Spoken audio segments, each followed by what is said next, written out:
everybody, it's Stuart with Wine on the Dime, and today I'm going to be reviewing a boxed wine for y'all. Today I'm reviewing the, well, I don't think there is a vintage on this one. Yeah, couldn't find a vintage, but I did find a stamp saying that this box was made in on March 8th, 2021.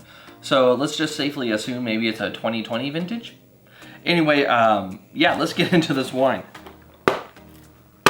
Yeah, I got inspired to review a rosé, specifically a box of wine rosé, after watching Helena Nicklin's Instagram feed. If you don't know her, she's part of the Three Drinkers podcast and Amazon shows. Yeah, so I've been following her for a while, and she was showing some really great boxed wines.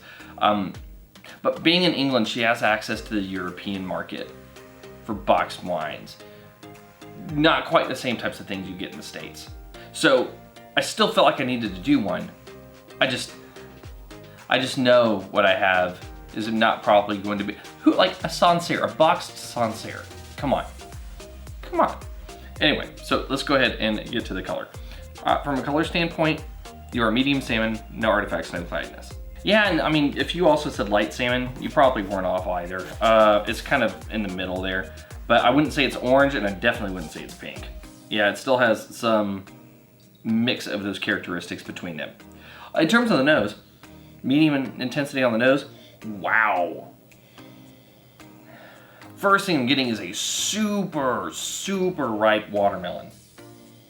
There's a little bit of strawberry, a little bit of peach, but holy crap, watermelon. There's so much of it in there. There's a little bit of orange, but this is just a giant watermelon explosion on the nose. Let's see if it transitions to the palate like that. Cheers. Ooh, 1, high acid.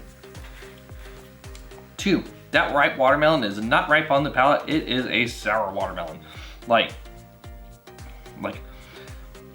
a watermelon Jolly Rancher that's been like rolled in like citric acid, like the stuff that they use on like the sour tape. But that's what it tastes like. It has that element to it. Well, I feel like I'm getting flushed from it. Like there's so much intensity there. Yeah, by the way, pronounced intensity on the palate. The orange is there. There's a little bit of that peach, the strawberry, but really, I mean, the primary element of this wine is watermelon. Yeah, so alcohol is medium, body is medium, acid is high, as I already mentioned. Intensity on the palate is high. In terms of the actual like sweetness of the wine, I would say it's off dry because there's a little bit of attack to it, but not much. Not anything to where I would say it's going into like the medium sweet realm. In terms of the sweetness of the wine, I'm gonna say it's off dry. It's not bone dry. There's still a little bit of like a attack on the palate, but it's nowhere close to being a sweet wine at all. Anyway, how does it rate? Let's get to the blick. From a balance standpoint, this is hard. I wanna give you half a point. And the reason why is that acid is just crazy high on the palate. And it's so high that this body actually can't keep up with it. The overall intensity on the palate outside of the watermelon can't keep up with the acid. So I'm gonna give you half a point. Length, medium, finish, half a point. In terms of intensity, I'm gonna give you a full point because you have a pronounced intensity on the palate and you are medium plus on the nose. So in terms of complexity, I'm not gonna give you any points. And the reason why is even though you do have other primary elements, to probably warrant you half a point, on the nose, the main thing that I'm getting is watermelon. On the palate, overwhelmingly watermelon. Because you're just overwhelmingly a single note, I'm only gonna give you a point here. So in the end, I'm gonna give you okay. You're not my favorite boxed rosé.